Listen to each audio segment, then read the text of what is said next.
બનાસકાંઠાના સુઈગામ, વાવ અને ભાભર તાલુકાના ગ્રામીણ વિસ્તારોમાં વરસાદે વિરામને 6 દિવસ વીતી ગયા છતાં પાણી ભરાવાની સમસ્યા યથાવત છે.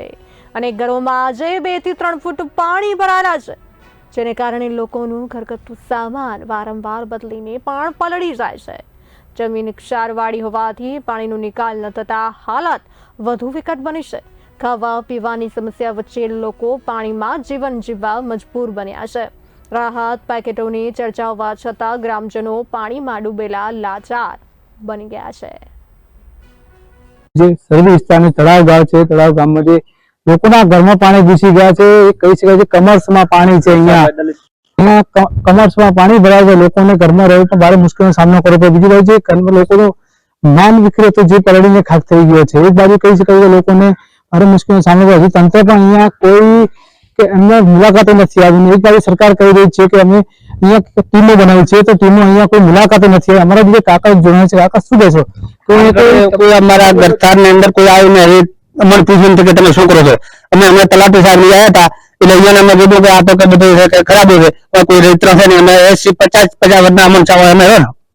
અને હાલ ઘડી એમ કહે છે કે અમે તમને કોઈ સહાય ન મળે અને કોઈ ન મળે, ઘર વાખરી મળશે કે? તો કીધું ઘર વાખરી મળે. અમે વર્ષના ડોહા અમારા હતા, અમે અમારા ગામ તળસે અમને અને અમારા બીજું બધું લે છે પંચાયતમાં, એટલે શું કહેવાય ઘરવેરો લે છે, પાણી વેરો લે છે, લાઇટ વેરો લે છે, બધું અમે પૂરું કરો છો.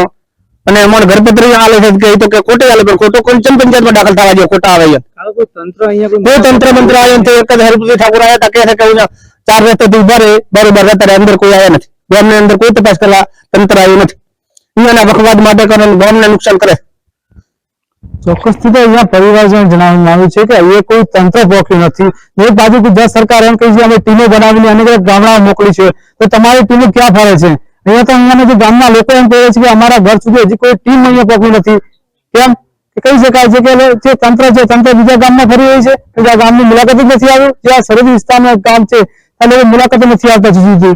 લોકોના ઘરમાં પાણી ભરાયા છે. બનાસકાંઠા.